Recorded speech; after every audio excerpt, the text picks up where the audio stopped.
పాకిస్తాన్ గడ్డపై నిలబడి దాయాది ప్రభుత్వానికి ఒక హిందూ నాయకుడు చుక్కలు చూపిస్తున్నాడు. హిందువుల కోసం పార్టీ పెట్టి హక్కుల కోసం నిలబడ్డాడు. ఆయనెవరో కాదు, రాజ్పుత్ రాణా హమీర్ సింగ్. భారతదేశం పాకిస్తాన్ విడిపోయిన తర్వాత లక్షలాది మంది భారత్ నుంచి పాక్కు వెళ్లారు. పాక్ నుంచి కూడా లక్షలాది మంది భారత్కు వచ్చారు. అయితే కొంతమంది మాత్రం తమ ఇళ్లను ఊరిని వదిలి వెళ్ళడానికి ఇష్టపడలేదు. ప్రస్తుతం మన దేశంలో నివసిస్తున్న ముస్లింలందరూ భారత్ను విడిచిపెట్టి వెళ్ళలేక ఇక్కడే ఉన్నారు. పాకిస్తాన్లోని హిందువులు మాత్రం దాదాపు అందరూ తిరిగి వచ్చారు.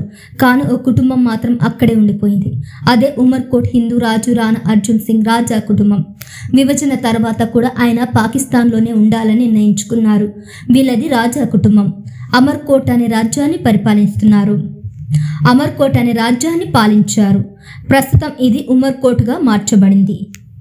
ప్రసిద్ధి చెందిన ఉమర్కోటలో మొఘల్ చక్రవర్తి అక్బర్ జన్మించారని చరిత్ర చెబుతోంది. ఈ కోటను హిందూ రాజు అర్జున్ సింగ్ స్వాధీనం చేసుకున్నారు. అర్జున్ సింగ్ కొడుకు రాణా చందర్ సింగ్ పరిపాలించారు. రాణా హమీర్ సింగ్ పాకిస్తాన్లోని ఉమర్కోట్కు చెందిన రాణా చందర్ సింగ్ కుమారుడు. పాక్కు స్వతంత్రం వచ్చిన తర్వాత అక్కడ హిందువులకు పై ప్రభుత్వం చిన్నచూపు చూస్తున్న విషయాన్ని గమనించిన రాజ్పుత్ వంశస్థుడైన రాజా చంద్ర సింగ్ పాకిస్తాన్ హిందూ పార్టీని నెలకొల్పారు. ఓం త్రిశూలం గుర్తులతో కాషాయ జెండాని పార్టీ జెండాగా రూపొందించారు. రాణా చంద్ర సింగ్ బహిరంగ సభలు నిర్వహించినప్పుడు పెద్ద సంఖ్యలో ప్రజలు వచ్చేవారని చెబుతారు. ఆయన ఏదైనా ఒక ప్రకటన చేస్తే పాకిస్తాన్ ప్రభుత్వాన్ని భయభ్రాంతులకు గురి చేసిందట. కానీ ఈ పార్టీ పాకిస్తాన్ ఎన్నికల కమిషన్లో రిజిస్టర్ కాలేదు. తిరిగి ఆల్ ఇండియా ముస్లిం లీగ్ పార్టీలో కొనసాగారు. ఏ పార్టీలో ఉన్నా హిందూ టైగర్గా బతికేవారు. ఎవరికీ భయపడలేదు. 2009లో ఆయన మరణించిన తర్వాత పెద్ద కుమారుడు రాణా హమీర్ సింగ్ సోదా పాకిస్తాన్లో వారసుడిగా కొనసాగుతున్నారు.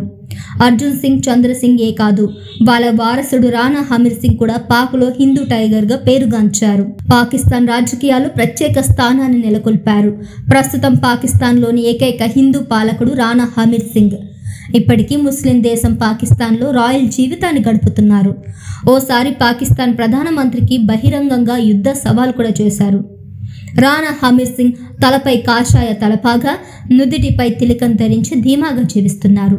పాకిస్తాన్లోని దాటా అని కూడా పిలువబడే సింధులోని 22,000 చదరపు కిలోమీటర్ల ప్రాంతాన్ని పరిపాలిస్తున్నారు. 53 ఏళ్ల హమీర్ సింగ్ దివంగత పాకిస్తాన్ ప్రధానమంత్రి బెనజీర్ భుట్టో రెండోసారి అధికారంలోకి వచ్చినప్పుడు శాస్త్ర సాంకేతిక వ్యవసాయ శాఖలను మంత్రిగా పనిచేశారు. సింగ్ 3 సార్లు సింధ్ అసెంబ్లీ సభ్యుడిగా కొనసాగారు. రాణా హమీర్ సింగ్ పాకిస్తానీ హిందువుల అభ్యున్నతి కోసం కృషి చేశారు. 2023 వరకు పదవిలో ఉన్నారు. ఆల్ ఇండియా ముస్లిం లీగ్ పార్టీలో కొనసాగారు. రాణా హమీర్ సింగ్ కుమారుడు కర్నీ సింగ్ సోదా 20 ఫిబ్రవరి 2015న జైపూర్కి చెందిన పద్మిని రాథోడ్తో వివాహ బంధంతో ఒకటయ్యారు.